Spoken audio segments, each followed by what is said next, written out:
돈을 중심으로 생각하지 않는다. 회사는 무엇을 위해 있는가? 내 대답은 심플하다. 회사는 세상에 가치를 제공하기 위해 존재한다. 이것이 전부다. 물론 이익도 중요하다. 이익이 나지 않으면 회사를 존속시킬 수 없다. 그런데 이익의 유무는 결과론에 불과하다. 가치를 제공하면 그 결과로 이익은 자연히 따라온다. 오히려 이익이 비즈니스의 목적이 되면 위험하다. 기업에서 돈벌이를 우선시하기 시작하면 고객은 그 변화를 반드시 알아차린다. 아, 뭔가 다른 스위치가 들어왔구나 하고 느낀다. 고객들은 기업이 대가에 상응하는 가치를 제공하는 동안은 그나마 지지하지만 돈벌이를 우선시한다는 사실을 알면 바로 떠난다. 인터넷 업계에서는 특히 그렇게 쇠퇴한 기업들이 많이 있다. 기업이 오래도록 살아남은 것은 고객들이 가치를 납득하고 돈을 지불했기 때문이다. 그래서 이익보다 가치 창출에 집중해야 한다. 고객들의 만족감을 높이는 데 주력할 필요가 있다. 그리고 고객과 기업이 모두 기뻐할 수 있는 생태계를 만들어야 한다. 나는 돈을 중심으로 사물을 생각하지 않는다. 예를 들면 아웃소싱이 있다. 아웃소싱을 하면 비용 절감이 가능하다. 하지만 나의 경우 어지간히 신뢰할 수 있는 회사가 아니라면 아웃소싱은 최대한 피해왔다. 물론 노하우가 유출될 위험도 있다. 하지만 그보다는 많은 아웃소싱 회사들이 수주 체질이라는 점이 중요하다. 이 일을 의뢰드리고 싶습니다만 하고 부탁하면 얼마입니까? 하는 반응이 돌아온다. 어떤 가치를 창출하고 싶은가? 그러기 위해서 무엇이 중요한가? 그런 본질적인 논의를 좀처럼 하기 어렵다. 또 어떤 회사는 가치가 떨어지더라도 비용을 낮추고 싶다는 말을 꺼내기도 한다. 그러면 가치를 창출할 수 없다. 재미있는 일화가 있다. 한 컴퓨터 업체 이야기다. 그 회사는 기본적으로 모든 공정을 자사 내에서 해결했지만 어느 날 조립을 아웃소싱해 보았다. 그러자 비용 절감의 효과가 나타났다. 그래서 이것도 저것도 하면서 아웃소싱을 점차 늘린 결과 사내에서 할 일이 없어졌다고 한다. 돈을 중심으로 물건을 생각하면 회사는 텅 비어버린다. 그 사실을 상징하는 일화다. 돈보다는 마음이 중요하다. 세상에 가치를 제공하고 싶다. 많은 사람들이 기뻐하는 가치를 창출하고 싶다. 이런 순수한 열정을 가진 우수한 사람들만 모은다. 경영은 그들이 능력을 최대한 발휘할 수 있는 환경을 지켜줘야 한다. 열정이 있는 사람들은 이런 서비스가 실현되면 모두 기뻐할 것이다 하고 설레면서 일을 한다. 이 설레는 마음이 중요하다. 물론 그런 서비스를 창출하기란 쉬운 일이 아니다. 뼈를 깎는 노력을 해야 한다. 그렇기 때문에 고객들이 그 회사가 하는 일은 언제나 마음이 설렌다 라고 느끼는 서비스를 계속 내놓을 수 있다. 그것이 기업의 브랜딩이며 회사를 영속시키는 가장 심플한 원칙이다. 나는 확신한다. 고객을 사랑하는 마음, 자신이 종사하는 상품이나 서비스를 사랑하는 마음, 그것이 비즈니스를 성공시키는데 가장 중요한 요인이라고. 돈과 명예를 추구하지 않는다. 돈과 명예, 이 둘은 사람들 눈에 아주 매력적으로 보인다. 하지만 이를 동기부여로 삼아 일한다면 오히려 위험하다. 이유는 심플하다. 돈이나 명예를 손에 넣는 순간 사람들은 그것을 지키려고 하기 때문이다. 그 결과 새로운 도전을 못하게 되고 자신의 성장도 멈추게 된다. 아주 무서운 일이다. 나도 예전에 벼랑간 두려워진 적이 있었다. 니온 텔레비전에서 근무했을 때다. 당시 나는 놀라울 정도로 월급을 많이 받았다. 또 니온 텔레비전에서 일한다는 사실만으로 주변에서 추어올리는 분위기였다. 하지만 넓은 사회를 바라보며 비교했을 때 나 자신의 실력이 어느 정도인지 뼈저리게 알고 있었다. 내 실력을 진짜 시장 가치와 비교한다면 너무 많은 월급과 너무 높은 지위였다. 어느 순간부터 이대로 있다간 이도저도 안 돼 하고 두려워지기 시작했다. 그래서 인터넷 비즈니스의 세계에서 나 자신의 가치를 높이고 싶다는 마음으로 한층 일에 매진했다. 그 결과 니온 텔레비전은 인터넷 비즈니스 전문 부서까지 만들었다. 나는 의욕에 차서 대학원에 진학하여 MBA를 취득했고 인터넷을 활용한 신규 비즈니스를 잇따라 시작했다. 하지만 사내의 벽은 높았다. 좀처럼 생각대로 일을 진행할 수 없었다. 방송국의 본업은 방송사업이다. 내가 하려는 인터넷 비즈니스는 방송사업에 종사하는 사람들에게는 어떤 의미에서 방해물이었다. 나는 다시 퇴사를 결심했다. 33살 때의 일이다. 전혀 망설임이 없었다면 거짓말이다. 회사에 남아있으면 미래의 생활도 보장되고 사회적인 지위도 갖게 된다. 그것을 놔버리기 아쉬운 마음도 있었다. 하지만 다시 생각했다. 그런 것에 연연해서 하고 싶은 일을 포기하는 삶은 살고 싶지 않다. 그런 인생은 마치 동물원에서 사육당하는 것과 같다고. 동물원의 우리 안에서 사육사의 말에 따라 살면 매일 시간에 맞춰 먹이를 먹는다. 아주 안전하고 편한 인생이다. 하지만 내 뜻대로 살 수는 없다. 무엇보다 초원에 풀려났을 때 내 힘으로 먹이를 얻지 못하게 될까봐 무서웠다. 나는 동물원에서 나오기로 했다. 이직한 곳은 소니였다. 연봉은 절반이었지만 개의치 않았다. 당시 소니는 텔레비전 등의 하드웨어와 음악, 영화 등의 콘텐츠를 인터넷과 연결시키는 일에 주력하고 있었다.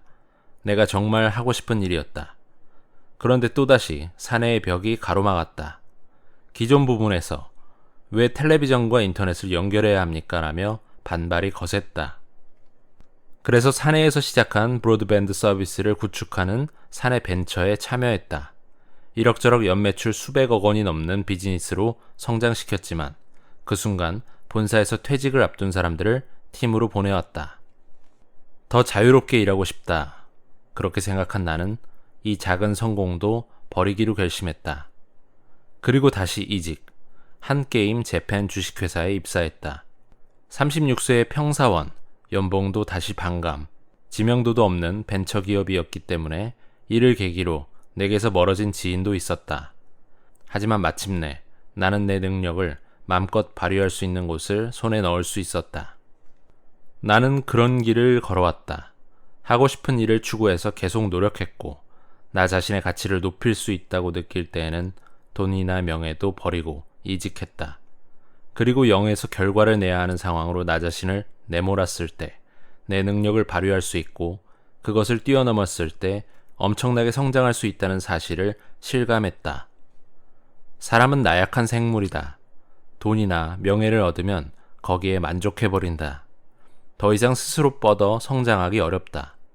그리고 자신의 시장 가치보다 높은 돈과 명예에 연연하게 된다. 그 결과 사회에서는 통하지 않는 존재가 된다. 그래서 나는 굳이 혹독한 장소에 있기로 했다. 사람은 어제보다 오늘, 오늘보다 내일 성장할 수 있어야 행복하기 때문이다. 눈치를 보지 않는다. 이 또한 굉장한 사람들의 공통점이다. 그들은 상사가 정한 목표 방향이 틀렸다고 생각하면 겁내지 않고 자신의 의견을 말한다.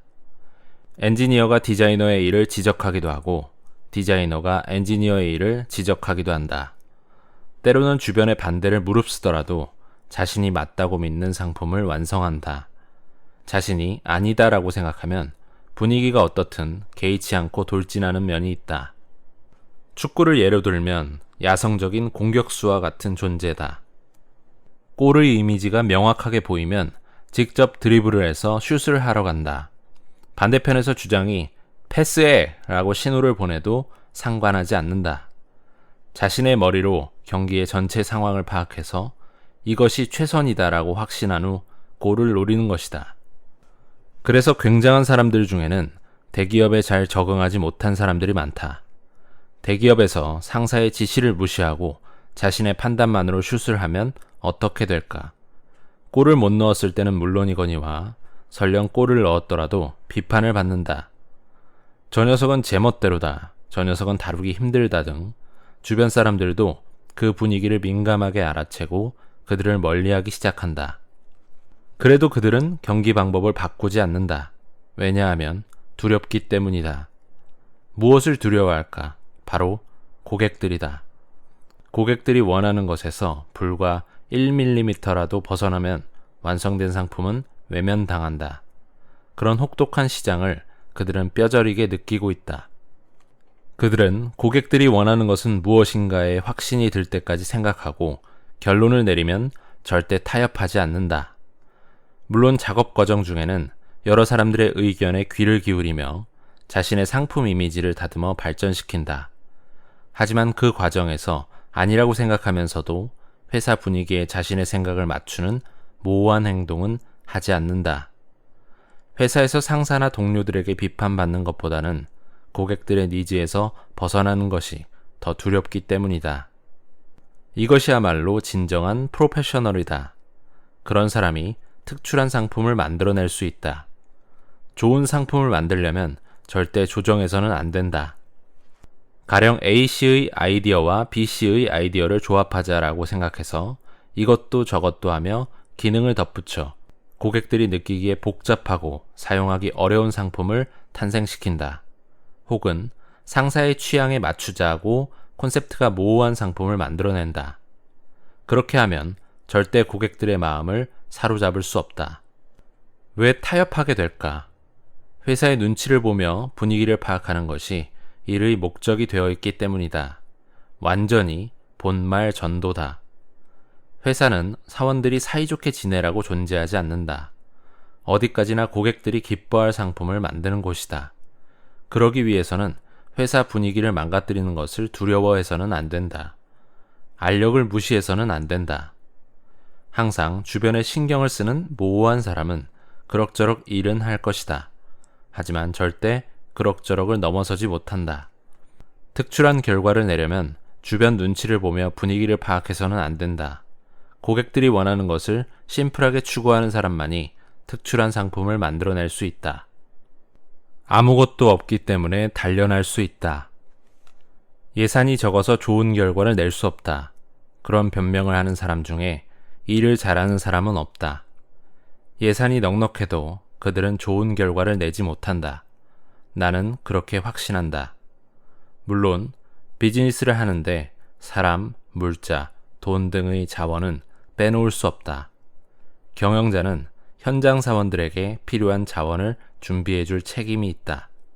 하지만 언제나 필요한 자원을 모두 준비할 수는 없다. 자원은 항상 부족하다. 그것이 바로 비즈니스의 현실이다. 중요한 것은 한정된 자원 안에서 어떻게 지식을 짜내 결과를 내는지다.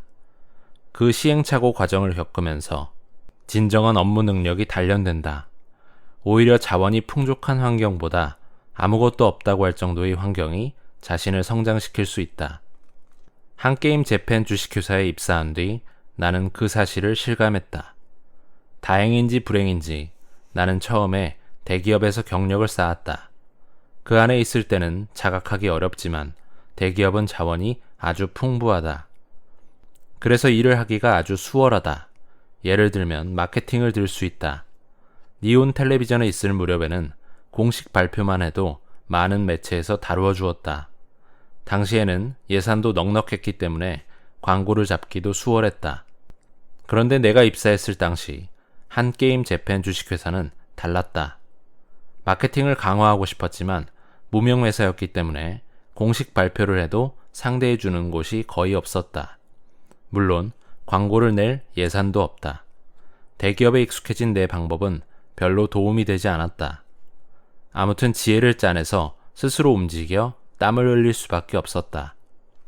그래서 우리는 여러 매체에서 하고 관심을 가질 만한 공식 발표를 어떻게 작성할지 철저하게 연구도 하고 친구와 지인들에게 서비스를 판매해서 입소문으로 퍼지게 하는 등 온갖 방법을 동원했다.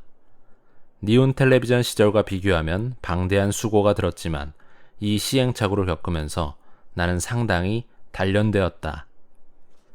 예를 들면 공식 발표문을 작성하는 방법이 있다. 광고 문구 작성법, 광고 본문의 논리 구성. 그 안에는 사람들의 마음에 호소하기 위한 실로 심오한 노하우가 담겨 있다. 서비스의 매력을 한순간에 전달하는 언어를 찾을 수 있으면 보는 이의 반응은 극적으로 바뀐다. 공식 발표를 하기만 하면 각종 매체에서 다루어 주었던 니온 텔레비전 시절에는 배울 수 없었던 것이다. 그뿐만이 아니다. 그 경험으로 새로운 서비스 기획력도 기를 수 있었다. 사람들이 마음에 꽂히는 광고 문구는 우수한 서비스의 컨셉 그 자체이기 때문이다. 많은 사람들이 재미있겠는걸 하고 느낄 수 있는 광고 문구를 생각해내고 다시 역산해서 서비스를 설계한다. 그러면 대박날 확률이 훨씬 높아진다. 입소문을 부탁한 지인, 친구들에게서도 많은 것을 배울 수 있었다. 서비스를 체험했을 때의 실제 반응을 볼 수 있기 때문이다. 반응이 좋은 서비스와 그저 그런 서비스의 차이점은 무엇일까? 이 체감의 유무가 서비스 개발력을 크게 좌우한다. 기획을 하거나 서비스를 구축할 때 이걸로 기뻐할까 하고 유저들의 얼굴을 상상해 본다.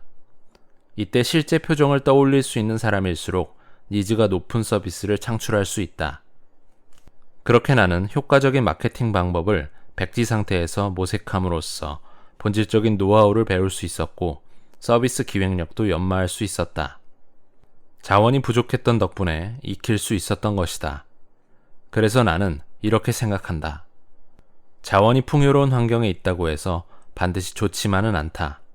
오히려 아무것도 없는 상황에서 더 크게 성장할 수 있다. 그리고 시행착오를 되풀이하면서 자원이 부족해도 성공할 수 있다는 확신을 얻을 수 있다. 그 확신이야말로 비즈니스맨에게는 자신감의 근원이 된다. 불안을 즐긴다. 인생에는 곧게 뻗은 길이 있다. 젊은 시절 나는 그렇게 생각했다. 좋은 대학을 나와 좋은 회사에 들어가서 성실하게 일을 하면 출세도 하고 월급도 오르고 아이들도 성장해서 행복한 노후를 맞이한다. 그런 곧게 뻗은 길이 있다고 생각했다. 세상 사람들이 일반적으로 믿는 사실을 그냥 믿고 있었다. 그리고 그 곧게 뻗은 길에서 벗어나는 것이 조금 무서웠다. 하지만 나는 도중에 그 곧게 뻗은 길에서 빠져나왔다. 내가 하고 싶은 일을 추구하며 살아가고 싶다고 생각했기 때문이다. 길이 없는 곳을 간다는 것이 결코 편하지는 않았지만 세상에 조금이라도 가치를 제공할 수 있게 하루하루 열심히 살아감으로써 이럭저럭 지금까지 버틸 수 있었다. 지금은 이렇게 확신한다. 사람은 당장 내일의 일조차 모르는 것이 자연스러운 일이라고. 과거에 내가 그렸던 곧게 뻗은 길 따위는 단지 환상에 불과하다. 오히려 미래를 안다는 생각은 위험하다. 특히 현대처럼 변화가 격렬한 시대에는 언제 무슨 일이 생길지 모른다는 마음으로 항상 긴장해야 한다. 그래야 감성이 발달한다. 감성이 발달하면 변화를 대비해 준비하게 되고 변화가 생기면 기민하게 대응하게 된다. 그런 야성적인 생명력이 양성될 수 있다. 반면 가장 위험한 것은 곧게 뻗은 길을 믿는다거나 누군가가 미래를 알려준다고 기대하면서 현실과 마주하지 않고 하루하루를 막연하게 살아가는 것이다. 사람은 세상에 내던져진 것과 같다. 정해진 길 따위는 없다. 사람은 한없이 자유롭다. 모두 자신이 스스로 결정해야 한다. 어떤 일을 할지, 일과 어떻게 마주할지, 어떤 회사에서 일할지, 무엇을 소중히 여기며 살지, 그런 선택에 따라 인생은 정해진다. 물론 항상 불안감이 든다. 하지만 그것이 현실이기 때문에 반대로 그 불안감을 즐기는 편이 낫다. 미래를 모르기 때문에 가능성이 무한하다고 생각하고 그 가능성에 자신을 건다. 그런 삶의 자세가 중요하다. 이 세상에 완벽하게 좋은 것은 없다. 무엇이든 좋은 면과 나쁜 면이 있다. 중요한 것은 좋은 면을 보면서 사물을 긍정적으로 생각하는 것이 아닐까? 물론 미래를 알지 못하고 변화가 격렬한 것에는 부정적인 측면이 있다. 그런데 미래가 불안하기 때문에 도전하지 않는다. 변화가 빨라서 따라갈 수 없다라는 생각으로는 가치 있는 것을 전혀 창출하지 못한다. 오히려 미래를 모르기 때문에 가능성이 있다. 변화가 격렬하기 때문에 기회가 있다는 생각으로 적극적으로 살아가는 편이 바람직하다. 내 행운은 라인 주식회사에 그런 생각을 가진 사람들만 모인 것이다. 우리는 심한 부침을 경험했다. 과거 한게임 재팬 주식회사에서 온라인 게임으로 일본의 넘버원이 되는데 성공했지만 좋은 시기는 그리 오래가지 않았다. 피처폰의 등장이라는 변화에 잘못 대응한 점도 있어서 그 뒤 한동안 고전을 면치 못했다. 뜻대로 풀리지 않아서 부하 직원들과 소리 높여 울기도 했다. 회사를 떠난 사람도 있었다. 하지만 남은 사람은 모두 철저하게 긍정적이었다. 오히려 인터넷 세계의 격렬한 변화를 즐겼다. 넘버원을 뒤집을 커다란 파도가 오지 않는 한 언제까지나 밑바닥이기 때문이다. 커다란 파도가 왔을 때가 바로 기회이고 그 파도가 빈번하게 온다는 것은 기회가 무한대로 있다는 의미이다. 그 기회에 맞춰 모든 걸 내걸 수 있게끔 매일 자기 자신을 연마한다. 내 주변에는 그런 사람들만 남았다. 그래서 우리는 스마트폰의 등장을 기회라고 보고 과감하게 도전할 수 있었다. 그리고 라인을 탄생시켰다. 미래가 불확실하기 때문에 가능성은 무한하다. 과연 그 사실을 믿을 수 있는가? 그것이 성공 여부의 갈림길이다. 비전은 필요 없다. 이 회사의 비전은 뭡니까? 중장기 전략은 어떻습니까? 그동안 사원들에게는 물론 언론 매체들로부터 몇 번이나 받은 질문이다. 그때마다 내 대답은 한결같았다. 알기 쉬운 비전은 특별히 없습니다. 그러면 일부 사원들은 불안한 얼굴을 했고 언론 매체는 유감스러운 얼굴을 한다. 좀 미안할 정도다. 하지만 없는 것은 어쩔 수 없다. 오히려 왜 비전이 필요합니까? 하고 되묻고 싶었다. 최근 비전 경영의 중요성이 지적되고 있다. 비전이란 무엇일까? 경영 이념을 바탕으로 기업이 목표로 하는 모습을 중장기 계획 같은 눈에 보이는 형태로 제시하는 것, 즉 미래를 제시한다라는 것이다. 그것이 마치 경영의 책무인 양 말하고 있다. 과연 그럴까? 미래는 아무도 알 수 없다. 알 수 없는 것을 명문화하기는 어렵다. 특히 지금 세상은 변화가 격렬하다. 알 수 없는 일을 잘못 아는 듯이 말하는 편이 훨씬 무책임하지 않을까? 나도 지난 업무를 돌아보면 역시 미래는 알 수 없다고 말할 수밖에 없다. 한게임 재팬 주식회사에 들어갔을 무렵 우리는 컴퓨터용 온라인 게임에서 넘버원이 되기 위해 열심히 노력했다. 그런데 피처폰이 등장하고 이어서 스마트폰이 등장했다. 그런 미래를 예상이나 했을까? 물론 하지 못했다. 하물며 라인이 세상의 수억 명에게 이용되는 서비스가 되리라고는 예상해서 가능해진 일이 아니다. 이것이 비즈니스의 현실이 아닐까? 그렇다면 오히려 비전은 내걸지 않는 편이 낫다. 그것에 얽매일 수 있기 때문이다.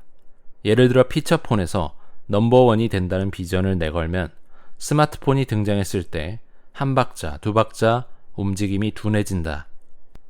회사가 내건 비전을 따르던 사원들을 다시 설득해야 하고 새로운 비전을 만들어야 하는 수고도 든다.